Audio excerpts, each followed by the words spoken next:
Okay, well, let me just start off by saying this. If you can see the inside of my car, forgive me, I had time to clean it out. Two, this is for all my good white people. Some of you have gotten it mistaken thinking that we hate all white people. We don't. Some of y'all, we love y'all to death. We'll do anything in this world we can for you. Don't ever mistake that. But this is going to you. There is a lot going on in this world right now, as you clearly have noticed. And some of you seem to be taking it from black people that we're angry, we are hateful, we are disgusted. Okay, well, we might be a little disgusted, but that's not it. We're tired. And I'm going to give you a few reasons why we're tired. Number one, when you hear the phrase Black Lives Matter, your first response should not be all lives matter. And I'll tell you why I say that. We are not saying our lives matter more than anybody else's. That has never been our intent. That is not our intent. And that will never be our intent. That is not the meaning of it. What we are saying is our lives matter just as much, and our lives matter also. And for those of you that know me, my life matters. That's what we're saying. That's it. We don't mean our life means any more than your life, than Jesus's life, than Aquaman's life. Forgive me, but you know what I mean. We're saying our life matters just as much. That's number one. Number two, we are tired because what we see, what is going on, these are all fears that we all live with. These are fears that we live with when we get pulled over by the police. These are fears that we live with living our day-to-day life, like Ahmaud Arbery, for example. He was looking in a house that was under construction. The homeowner has come out and said he did nothing wrong.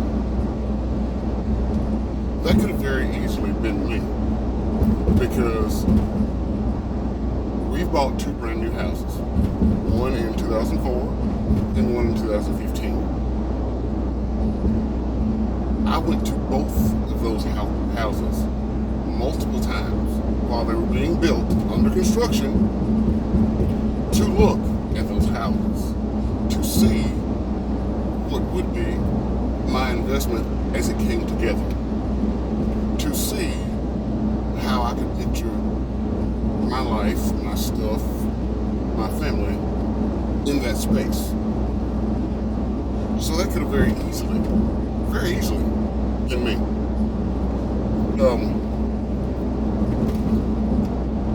And there's some things you need to understand. I can't speak for all black people, but I can speak for most of the black people that I know. We have always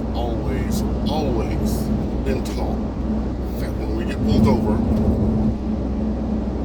by the police, or when we have any interaction with the police, there's a certain way we have to act. Because this comes from the people who taught us. They will never treat us as they treat white people. We've also been taught that regardless of how close you become with white people, that you can never completely trust them. This is something that has been passed down from generation to generation to generation to us by our ancestors. And unfortunately, we have actually found ourselves still same concepts. We're tired of having to teach our children these very same concepts. And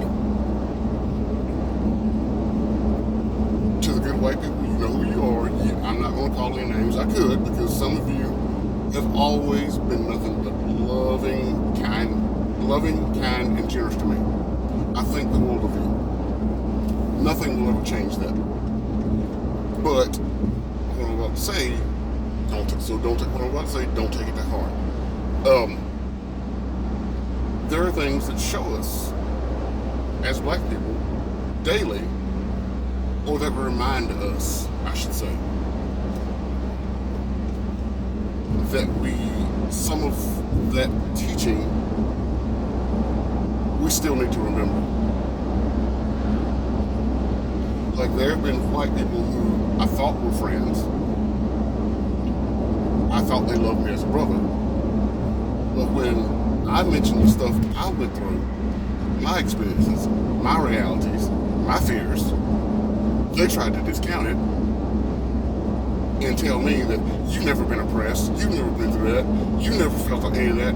You don't know what I felt, because you're not with me 24/7. And what some of you need to realize is, while you may not treat me that way, while you may not treat blacks that way, while you may view everybody equally, not everyone thinks the way that you do. So while you treat me with nothing but love, kindness, and whatever else, not everyone treats me that same way. Not everyone is going to treat me that same way.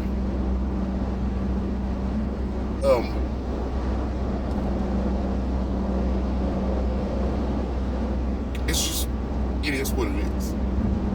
And while I have never said much about my experiences, about my realities, about my fears, they're there.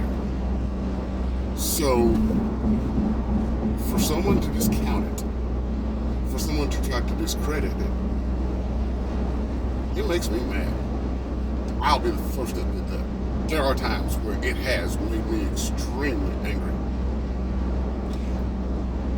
You say racism doesn't exist, or you say that you're not racist. However, when someone of color mentions to you their experiences, mentions to you what they've gone through that you may not have known, mentions to you their fears, their feelings, you can't tell them they haven't been through that. You haven't earned that right. You can't tell them how they should feel. You haven't earned that right. You can't tell them what emotions they should let out. You can't tell them they can't speak up. Because, okay, fine. Your argument is, well, I didn't know that still happened. When someone tries to tell you, listen,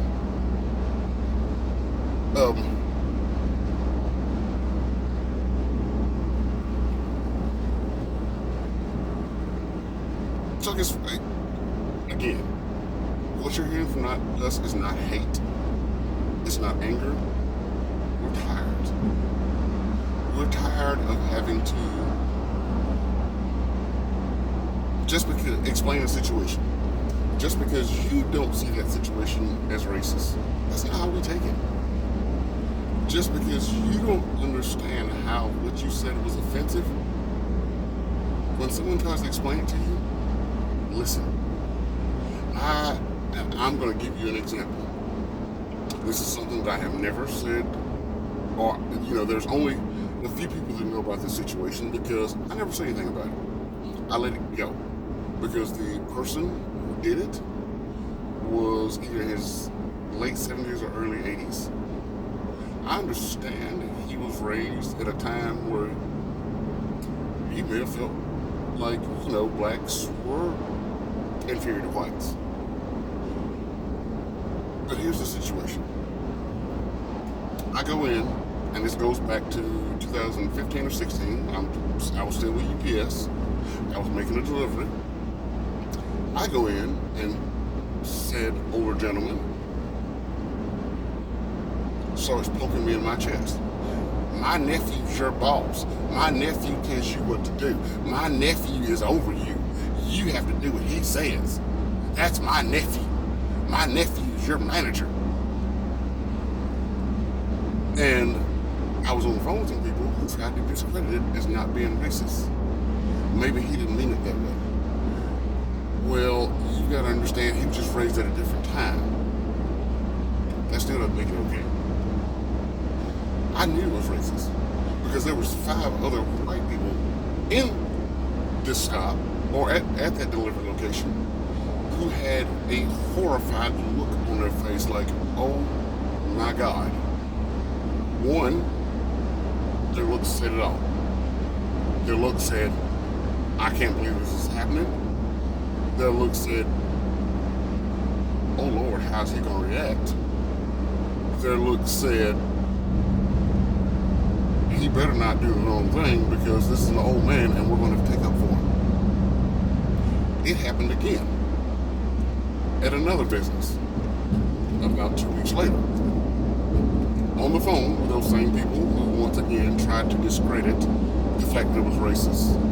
However, the business I was at this time, there was just me, the lady who owned the business, and one of her associates. After he left out, actually it was later that day because I had to stop back by that business. The owner of that business, I'd seen the mortified look on her face as well. She apologized. She apologized multiple times because of the way he acted, because it happened in her store, and she wanted to make sure that that in no way reflected who she was. And she also said, had she known that was going to happen before it started, she would have removed me from the situation so I wouldn't have had to deal with it. And I applaud her because I went back in. A few weeks later, he was back in there again. And she immediately called me back to her office and said, oh, I've got something to show you, just to keep me away from him. Now, if I recognize the problem without saying anything to her,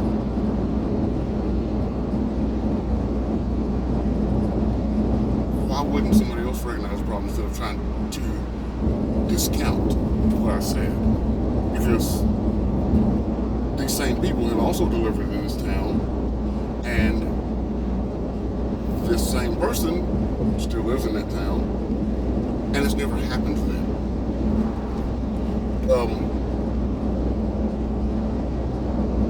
This is one example of stuff that happened to me while I was doing my job. Now, just because I didn't say anything to anyone about what went on during my job does not mean it didn't happen. Just because other black people who have never said anything about stuff that happened to them while doing their job does not mean it didn't happen. It means that we have a job to do. It means that, unfortunately, here in the South, this is still a fact of life. It's still a reality that we deal with every single day. And making a big uproar about it,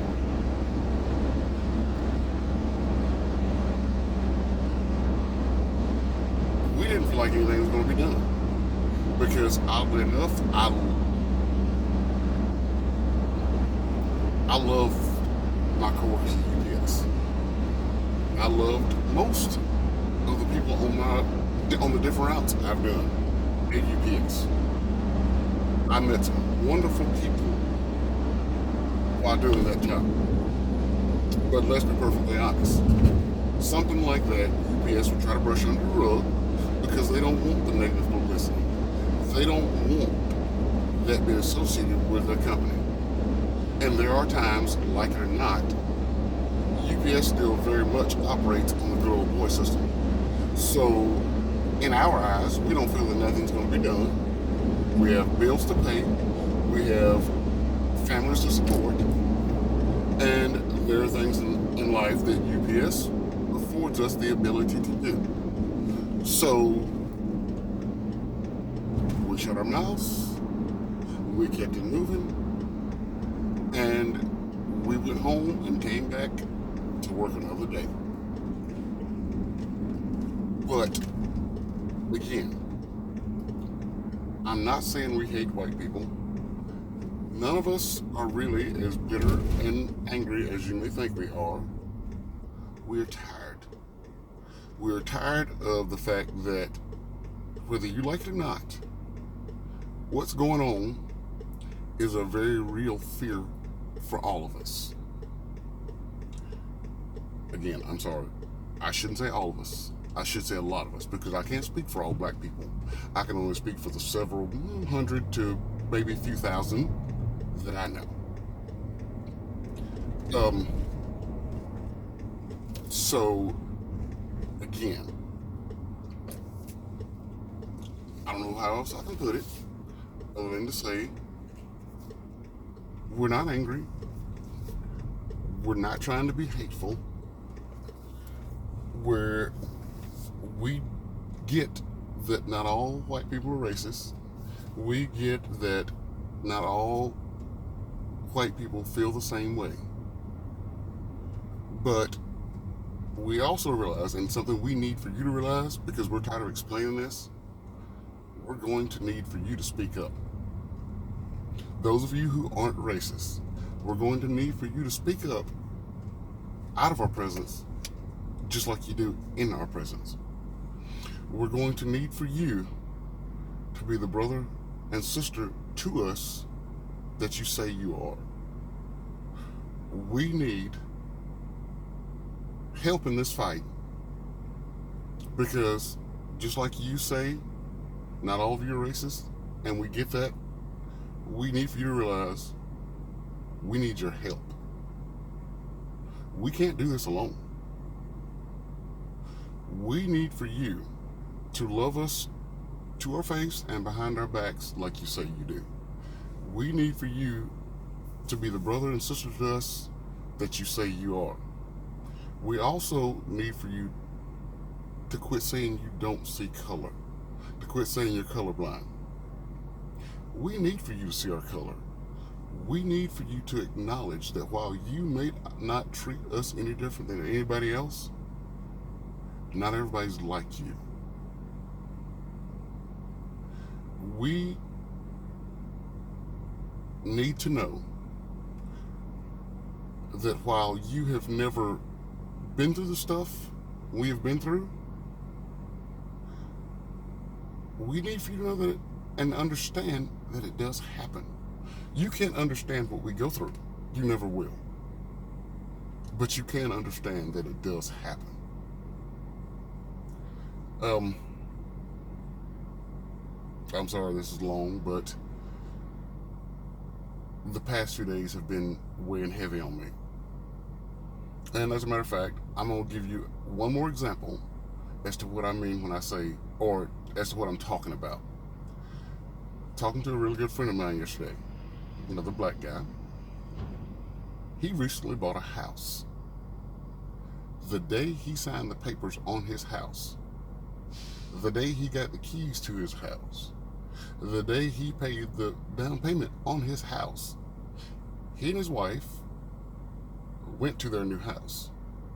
He and his wife were walking around their new house, looking at what they had just spent almost $200,000 on, thinking, hey, you know, it's a foreclosure, but this house is in really good shape.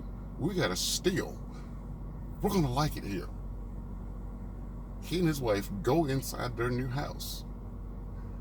They come back out to 4 police cars because the neighbor, a white person, granted this said white person has since apologized to them and acknowledged that he could have and should have done things differently. He still called the police on them. And to make matters worse,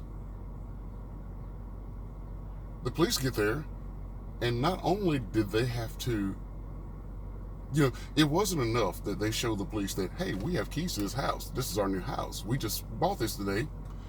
They also had to show proof, as in the documents, the paperwork, everything that they had just received at closing, that they owned this house.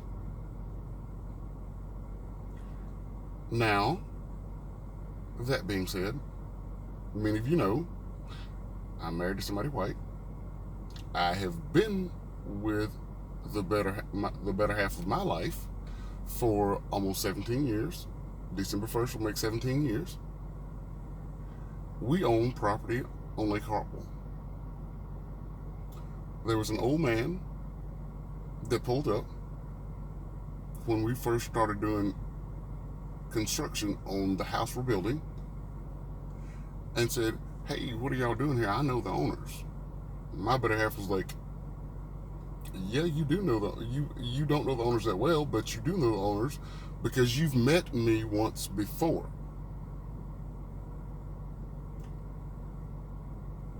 I, along with him, are the owners.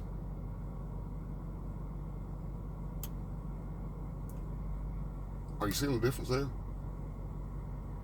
My friend, who is black and has a black wife, had to show proof of ownership to the police. My white better half speaks up. Police were never called. Doesn't have to show ownership. Old man gets back in his truck and rides off.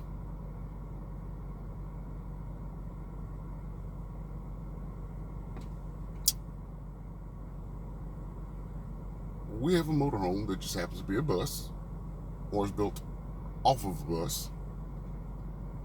It breaks down on us. We're stuck in the middle of Highway 78, just outside of Washington.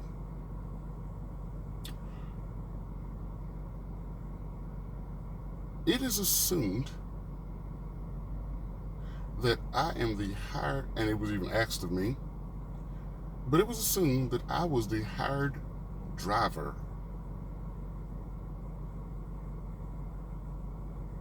of my shit.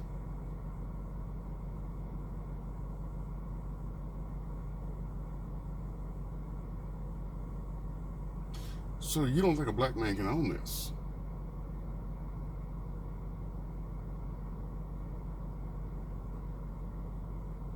The black man's a hired driver. Okay. So, again, we're just tired.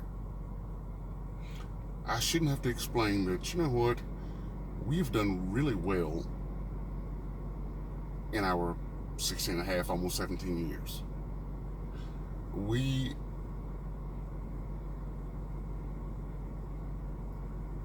The UPS did pay me well. I'm not going to lie. And the love of my life has always made more than I do. So we have done well. I shouldn't have to explain how we can afford multiple houses. I shouldn't have to explain. No, I did not buy the Tesla used. We bought it brand new. Waited 3 months for it to get here. I shouldn't have to explain. I am not the hired driver of my shit. I have a set of keys to that are mine because it's mine. I should not have to explain that I'm not saying my life matters any more than anyone else's. It matters just as much. I should not have to explain that, yes, I've been racially profiled. Yes, I've been pulled over because I crossed the yellow line and my car was searched. I should not have to explain that, unfortunately, a fact of life is we have always taught our children, we have always been taught that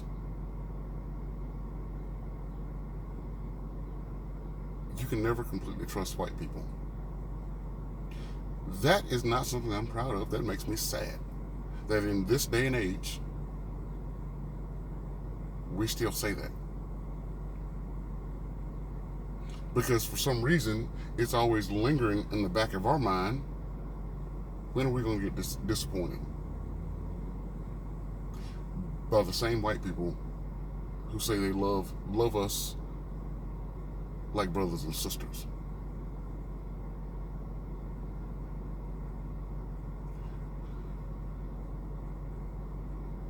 I should not have to explain why we as black people fear the police. I should not have to explain that yes, the numbers say that more white people have been killed by police than black people. However, when you put a percentage on that and you realize that black people only make up 14 to 16% of the people in this country, the percentage is astronomically higher for black people being killed by the police than is white. I should not have to explain, because everyone has the same access to the internet that I have, that we're overhearing black on black crime as an argument for every time of we're tired of being killed by other people, by white people, by white police officers, by whatever. Because if you, again, pull the statistics, look at the percentages, the rate of white on white crime is just as high as black on black crime. So while you're telling me that black on black crime is so bad that blacks are killing blacks, mention how white on white crime is just as high and whites are killing whites. We're tired of always being told that we're so bad when we're no worse than anyone else. So again, I'm not saying all white people are bad. There's some of you that if you call me tomorrow, I will come running. I will do anything in this world I can for you.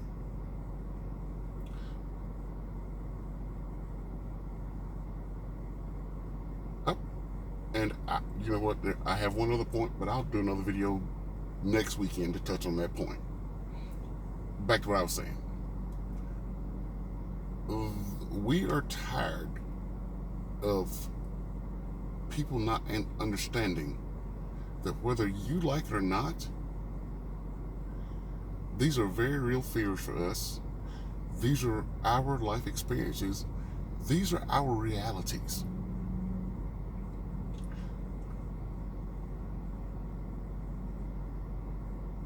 While we love some of you just as much as we love black people, while we love some of you more than we love black people, this is still a fear for us. These are still our life experiences, and these are still our realities. So if us talking about our fears, if us talking about our experiences, and if us talking about our realities makes you uncomfortable, really not sorry. Maybe you should listen to what we're saying and try to understand. And if it still makes you uncomfortable, maybe it's time you do some self-reflection and realize that maybe you aren't quite as open-minded and not racist as you claim to be. Love y'all, think the world of y'all, but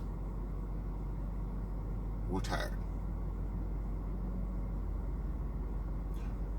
I don't know what else to say. If that can't make you listen, if you don't agree with what I said, if you think anything I said is wrong, I mean, if you have my phone number, you're welcome to call me. We can discuss it. If you still don't like it, and don't understand where I'm coming from, unfriend me, unfollow me, delete me, do whatever you feel like you need to do to make you feel better and make you sleep at night. I'm done.